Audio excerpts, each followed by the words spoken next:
Hello weavers, ఈ వీడియోలో ఆంధ్రప్రదేశ్లోని ప్రముఖ దైవ క్షేత్రాల్లో ఒకటి అయిన ద్రాక్షారామం గురించి పూర్తిగా తెలుసుకుందాం.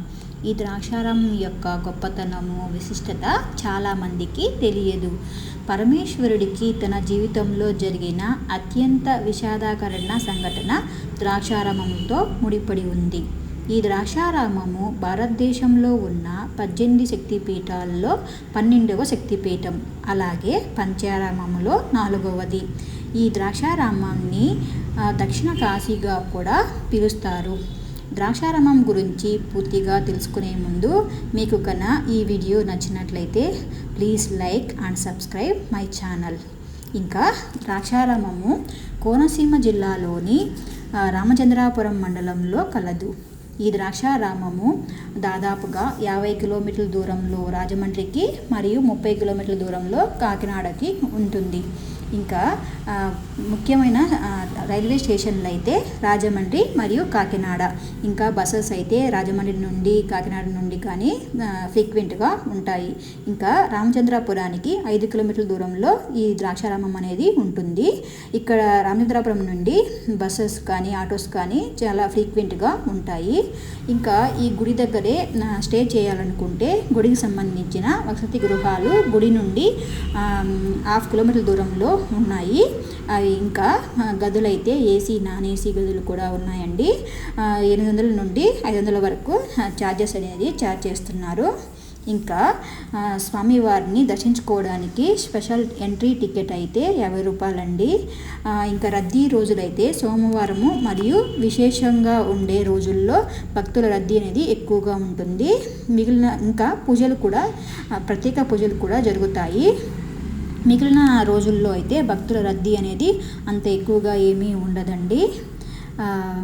ఇంకా ఈ గుడి ఆరంభంలోనే వినాయకుడిని అనేది ప్రదర్శించి ఉంటారండి.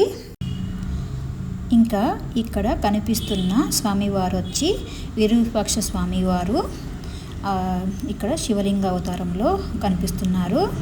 ఇంకా ఇక్కడ ఉన్నది నటరాజస్వామి, శివుడు వచ్చి నటరాజ రూపంలో కొలువై ఉన్నారు. ఇక్కడ కనిపిస్తున్న వచ్చి సప్తమాంత్రికులు, 7 మంది దేవతలను కలిసి ఒక ప్రతిష్ఠించారు. అందుకు దీని పేరు సప్తమాంత్రికులు అంటారు. 7 మంది అమ్మవార్లు కొలువై ఉంటారు. ఇంకా పక్కనే వచ్చి మహిషాసురవర్ధిని రూపంలో అమ్మవారు కొలువై ఉన్నారండి. నేను వచ్చి గూగుల్లో ఇమేజెస్ తీసి పెట్టానండి. ఫొటోస్ తీయకూడదు కాబట్టి స్వామివారిని మరియు మాణిక్యాంబ అమ్మవారి ఫొటోస్ ఇవ్వండి. ఈ గుడికి ఉన్న ప్రత్యేకత ఏంటి అంటే ఈ గుడి 2 అంతస్తుల్లో ఉంటుంది. చుట్టూ ఉన్న మండపం కూడా 2 అంతస్తుల్లో ఉంటుంది. ఇక్కడ కొలువై ఉన్న స్వామివారి పేరు భీమేశ్వరుడు, అలాగే శక్తిపీఠం అమ్మవారు మాణిక్యాంబవారు ఉంటారు. ఈ ఆలయాన్ని దాదాపుగా 7వ శతాబ్దంలో అంటే ఇంచుమించు 1200 సంవత్సరాలకు ముందు తూర్పు చాణక్య రాజవంశీయులైన చాణక్య భీముడు నిర్మించారు. ఇక్కడ కొలువై ఉన్న స్వామివారు శివలింగ రూపంలో దాదాపుగా 14 అడుగుల ఎత్తులో కొలువై ఉంటారు.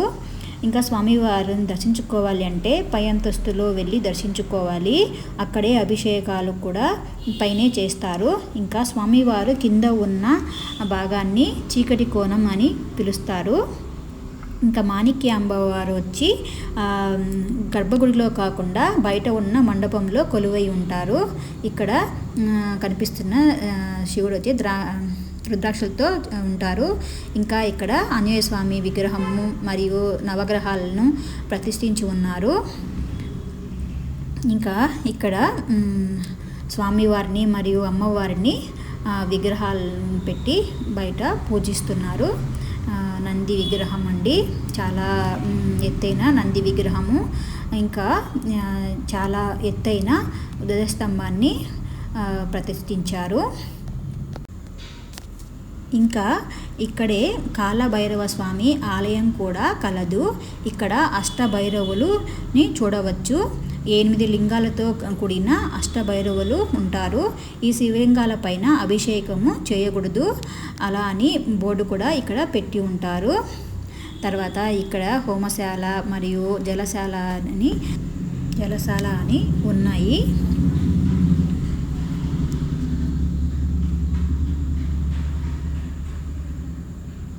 ఎప్పుడు నీరు అనేది ఎప్పుడు ఉంటుంది. ఇంకా ఇక్కడ కనిపిస్తున్న మండపంలో అన్నప్రసాదనలు అనేది పెడుతూ ఉంటారు. ఇంకా ఇక్కడ కూర్చొని మెడిటేషన్ చేసుకోవడానికి కూడా చాలా బాగా ఉంటుంది. ఎండకి సేద తీయడానికి కూడా చాలా బాగుంటుంది.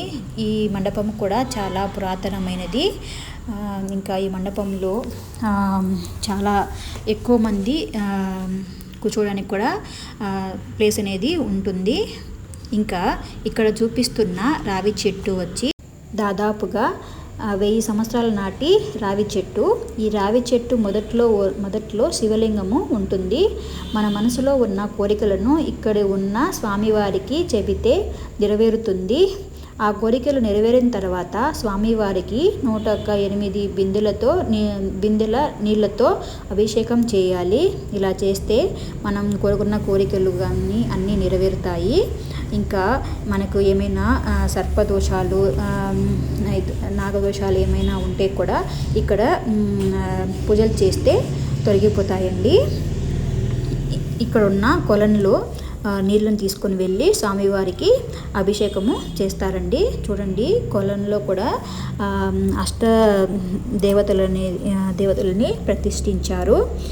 ఈ కొలను ఎప్పుడు చాలా పురాతన కాలం ఉంది అండి. ఈ కొలంలో ఎప్పుడు నీళ్ళు అనేది ఉంటాయి. ఇంకా చూడండి, ఈ చుట్టూ కొబ్బరి చెట్లు, చాలా శాంతంగా ఉంటుంది ఈ టెంపుల్ అయితే. ఇంకా ఇక్కడ ఎప్పుడు అభిషేకాలు అనేవి జరుగుతూ ఉంటాయి. ఈ కొలను కూడా అప్పటి కాలంలో కట్టిందేనండి. చూడండి ఎంత చక్కగా కట్టారో కొలను కూడా. ఇంకా ఇక్కడే చూడండి, భక్తులు ఇక్కడ నుంచే బిందెలతో నీళ్ళని తీసుకువెళ్ళి స్వామివారికి అభిషేకము చేస్తున్నారు.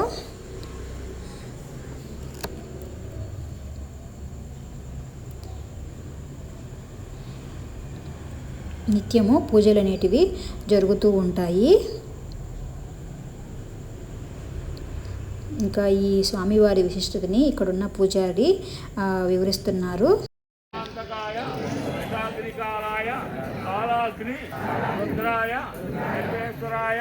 మహాదేవాయ నమో నమః.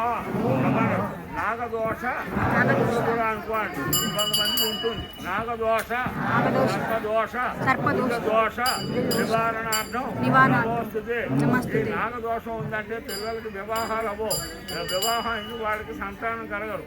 అలాగే కుడి దోషం ఉందంటే ఎన్ని సంబంధాలు చూసినా వివాహాలు అవ్వవు. అమ్మాయి ఇలా నుంచి మీరు ఆ జాబ్ ఈ దోషాలు కలగాలంటే కొన్ని క్షేత్రాలు చెప్పుకోవాలి. అలాంటి ముఖ్యమైన క్షేత్రం ఇది బ్రహ్మసూత్ర శివలింగం. అందరూ కూడా శ్రద్ధగా వినండి. బ్రహ్మసూత్ర శివలింగం అంటే త్యాగంటి కోటేశ్వర గారు లైవ్ పెట్టుకుంటే తెలుస్తుంది. 1000 దేవాలయాలు దర్శనం చేసుకున్న ఫలితం ఉంటుంది. ఈ ఆలయంలో అడుగు పెడితే ఎవరు దర్శనం చేసుకున్నా చేసుకోకపోయినా వీళ్ళు దర్శనం చేసుకోవచ్చు. వచ్చారని నీళ్లు పొయ్యక్కర్లేదు, ప్రదర్శన చెయ్యక్కర్లేదు, ఏమీ చెయ్యక్కర్లేదు.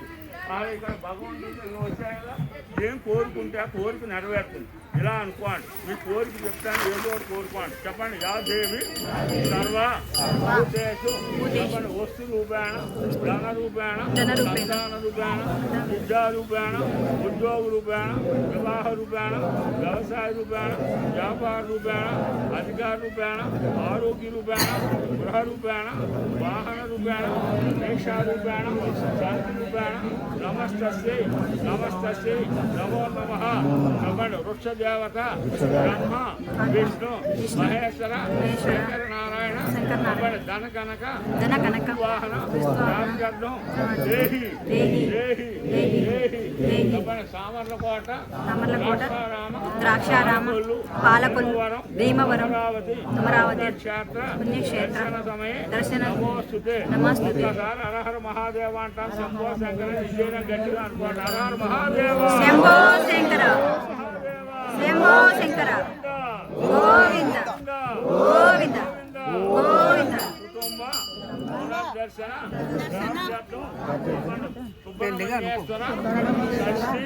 సమయే బ్రాహ్మణ స్వయంపాకదానం సమర్పయామి. ఎంతో దూరం